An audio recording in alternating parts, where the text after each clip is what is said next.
Hello and welcome to the Next Iteration podcast. I'm Chirag, and with me, this is Akshay. And in this podcast series, we cover the nuances of software development process, which have a big impact on how what kind of outcomes the team achieves for the business. So that's those are the kinds of topics we go into in the podcast. And in this episode, we are talking about delegation. Specifically, we are talking about how poor delegation ends up affecting both the tech lead and the team quite negatively.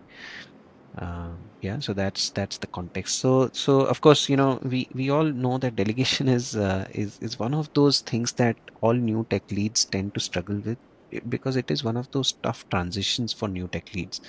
And without proper delegation, the challenges that it creates, it ends up hurting both the team and the tech lead in multiple ways. So we want to go over that list. Akshay, which one would you say is the biggest one in your mind?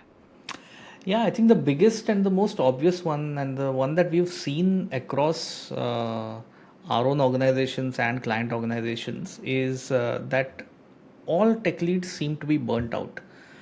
Like 6 months into the job, you're already like you've given up on how you can do this job because we I remember that we had created this butterfly model of responsibilities for a tech lead, right? And so the responsibilities that you have towards your team, towards your stakeholders, towards the organization, um, and towards delivery planning and risk mitigation and all of that stuff. And till yesterday, that wasn't the case. Till yesterday, your job was to write code for the most part, right? And maybe do a little bit of estimation, etc., etc. And so now you suddenly have these five different categories of responsibilities, and a team that is dependent on you to make the right decisions across all of these five categories.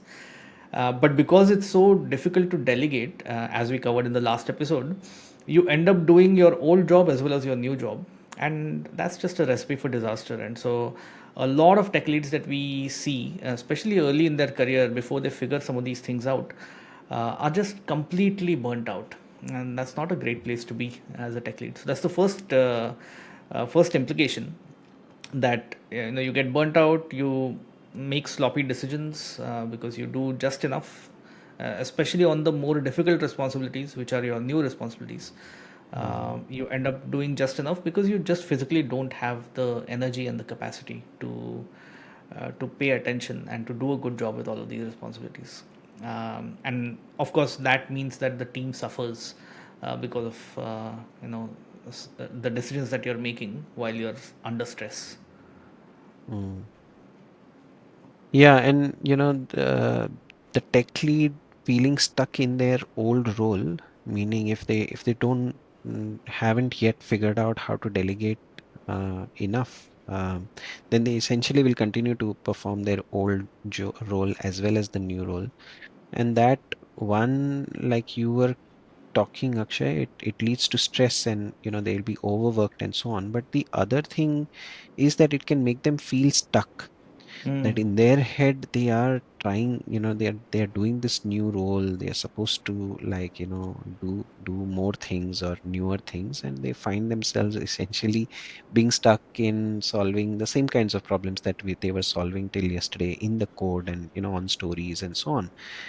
And while they've enjoyed it, and they probably still do, but it sort of makes them feel like I'm stuck and I'm not really making progress on the new responsibilities and the new expectations that my stakeholders have of me. mm, And that can be demotivating for the tech lead themselves because they feel they are not making progress. right.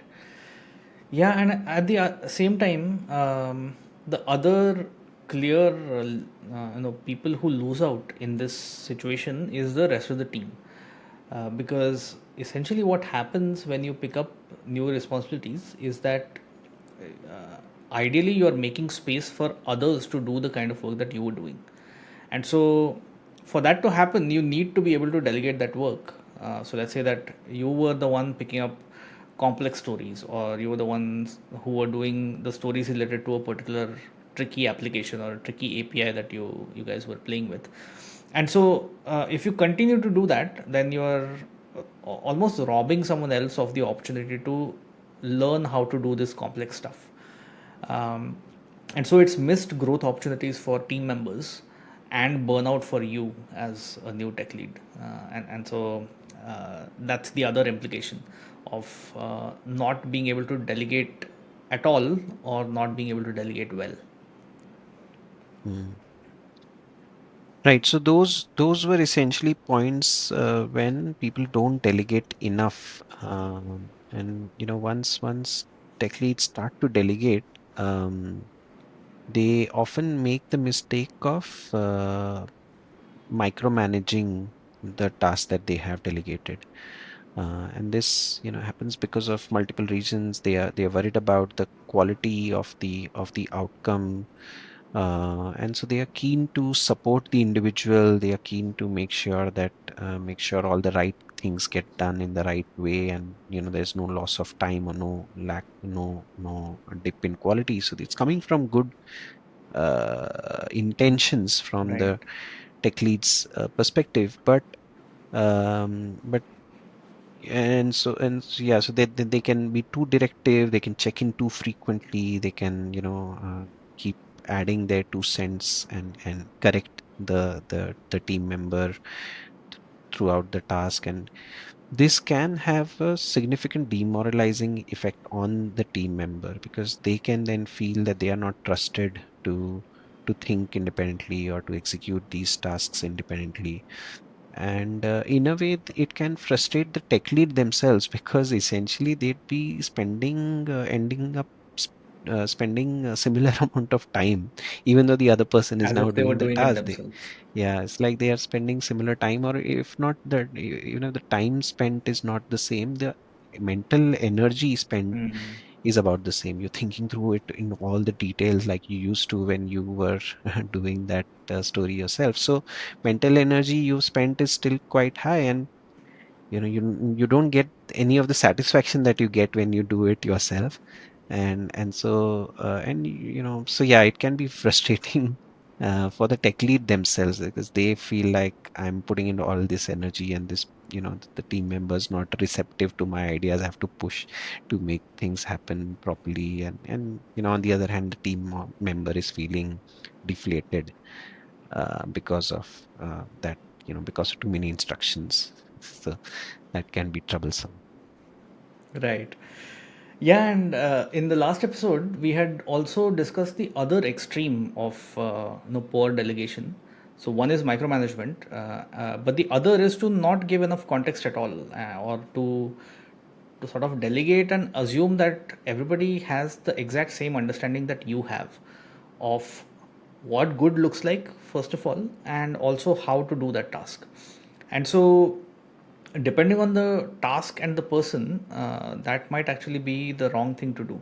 And so, if you don't do it, it'll end up resulting in poor quality coming out of that delegation task.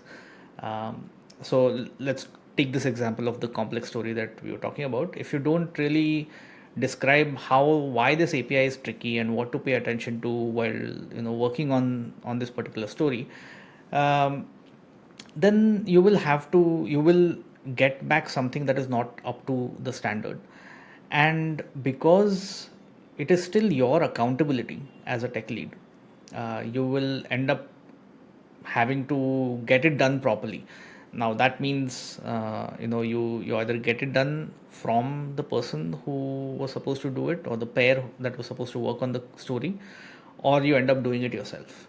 And so that's the other implication, that you just get back poor quality work because you don't create the clarity of what good looks like and how to do it well. Mm. And so such, instances of poor delegation, if they keep happening repeatedly in the team, it starts to affect trust and motivation within the team quite significantly. So if a tech lead's avoiding delegating critical task, or she's avoiding, or she's constantly checking in, then the team will start to feel undervalued and underutilized. That's on one hand. And on the other, if the tech leads trust in the team starts to diminish when they see that the tasks aren't being done well or done in the way that they would have done it themselves, then they can stop trusting, or trusting the team, and that can then create a cycle where the tech lead then goes back to square one and starts to question whether it's even the right thing for them to delegate, and that leads to a bad place where they'd be stressed and they'll be burnt out, and all of that. And yes, and for the team as well, it can start to, like Akshay, you were covering it. It hurts their growth, it hurts their motivation, their self confidence. Multiple ways in which trust, motivation, confidence can start to go down because of poor delegation.